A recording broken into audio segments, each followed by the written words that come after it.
12 چشمے پھوٹ گئے۔ پتھر کے اندر پانی کہاں سے آ گیا؟ پتھر ہے، آپ بھی مارو دیکھیے اس سے پانی نکلتا ہے، لیکن موسیٰ علیہ السلام پتھر پہ لاٹھی مارے، پتھر پھوٹ گیا، پانی کے چشمے وہ ایک چشمہ نہیں بلکہ 12 سوتے جاری ہو گئے، 12 چشمے، کیونکہ اس وقت 12 قبیلے موجود تھے، 12 قبیلے تھے۔ اب 12 چشمے، سب لوگ اپنے اپنے چشمے سے پانی لیا۔ اب علامہ جلال الدین سیوطی رحمۃ اللہ علیہ تفسیر جلالین میں لکھتے ہیں هو الذی فر بثوبہ، فرماتے یہ وہی پتھر تھا جو موسیٰ کا کپڑا لے کر بھاگ گیا تھا، موسیٰ علیہ السلام کا کپڑا لے کر بھاگ گیا تھا۔ خفیف مربع کراسب رجل، وہ پتھر کیسا تھا؟ بڑا ہلکا پھلکا مربع چوکور آدمی کے سر کے طرح۔ امام جلال الدین سیوطی فرماتے ہیں هو الذی فر بثوبہ، یہ وہی پتھر ہے جس پر موسیٰ علیہ السلام نے لاٹھی ماری، یہ وہی پتھر ہے جو موسیٰ علیہ السلام کا کپڑا لے کر بھاگ گیا تھا۔ ایک پتھر کا کپڑا لے کر بھاگا تھا، تو اس کے ضمن میں اور بھی احادیث اور تفسیروں میں ملتا ہے، کتابوں میں لوگ لکھتے ہیں کہ حضرت موسیٰ علیہ السلام کے دور کے لوگ جب نہاتے تھے تالاب وغیرہ میں تو ننگے ہو کر نہاتے تھے، اور حضرت موسیٰ علیہ السلام کپڑا پہن کر نہاتے تھے۔ تو اس زمانے کے لوگوں نے الزام لگایا کہ ایسا لگتا ہے کہ موسیٰ کو کوئی بیماری ہے، تبھی تو چھپ کر نہا رہے ہیں، یہ الزام لگائے تھے۔ تو دیکھیے جب بھی نبیوں پر کوئی الزام لگتا ہے، نبی تو خاموش رہتے ہیں لیکن اللہ خاموش نہیں رہتا۔ گستاخی کرنے والے گستاخی نبیوں کی شان میں کرتے ہیں، نبی خاموش رہتے ہیں لیکن اللہ کو برداشت نہیں ہوتا۔ ولید ابن مغیرہ نے صرف مجنون کر دیا تھا۔ 29واں پارہ آپ سورہ نون پڑھیے، قلم پورا کا پورا واقعہ مل جائے گا۔ نون والقلم وما یسطرون ما انت بنعمت ربک بمجنون۔ ولید ابن مغیرہ سے مجنون کہا تھا، اللہ نے اس کی 10 خصلتوں کو گنایا، اور اس میں ایک خصلت یہ ادل بعد ذالک زنیم ان کان ذا مال و بنین، اللہ نے فرمایا 10 خصلتیں ہیں، اور یہ بھی خصلت ہے کہ اس کے نطفے میں خطا ہے، نبی کی شان میں گستاخی کرنے والا ولد الزنا۔ تو اللہ کے محبوبوں کی شان میں جب گستاخیاں ہوتی ہیں تو انبیاء تو خاموش رہتے ہیں، جواب نہیں دیتا۔ اب لوگ جب اس طرح سے باتیں کرنے لگے کہ ایسا لگ رہا ہے موسیٰ کو کوئی بیماری ہے معاذ اللہ، اب اللہ کو کہا یہ برداشت ہو۔ حضرت موسیٰ علیہ السلام جب تالاب میں گئے نہانے کے لیے، کپڑا نکال کے رکھا، تالاب میں چلے گئے۔ اب جب آپ نہا کر نکلے وہ پتھر بھاگنے لگا،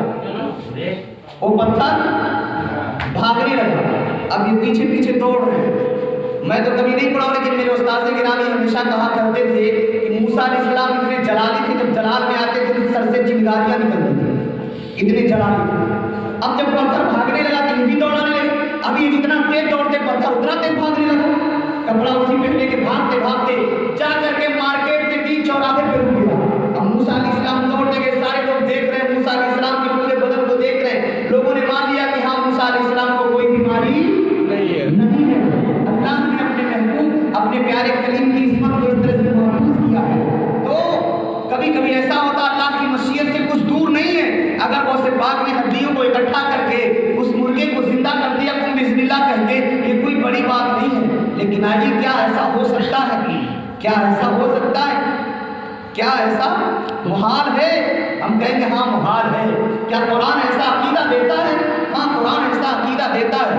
آپ سورہ بقرہ میں 3 پارے میں آئیے، ایک جگہ اللہ ارشاد فرماتا ہے وَإِذْ قَالَ إِبْرَاهِيمُ رَبِّ أَرِنِي كَيْفَ تُحْيِي الْمَوْتَىٰ قَالَ أَوَلَمْ تُؤْمِنْ قَالَ بَلَىٰ وَلَٰكِن لِيَطْمَئِنَّ قَلْبِي قَالَ فَخُذْ أَرْبَعَةً مِّنَ الطَّيْرِ فَصُرْهُنَّ إِلَيْكَ ثُمَّ اجْعَلْ عَلَىٰ كُلِّ جَبَلٍ مِّنْهُنَّ جُزْءًا ثُمَّ ادْعُهُنَّ يَأْتِينَكَ سَعْيًا۔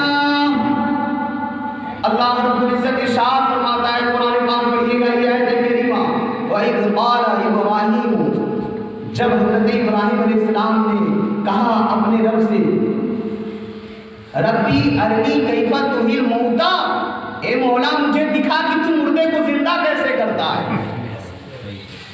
تم مردے کو زندہ کیسے کرتا ہے۔ اللہ نے فرمایا اولم تؤمن، اے ابراہیم کیا تمہیں ایمان نہیں، کیا تمہارا یقین نہیں ہے کہ میں مردہ زندہ کیسے کرتا ہوں؟ حضرت ابراہیم کہتے ہیں مالا بلا کیوں نہیں، میرے اللہ مجھے ایمان ہے، یطمئن قلبی، لیکن میں چاہتا ہوں میرا دل اطمینان میں ہو جائے، میرا دل سکون میں ہو جائے۔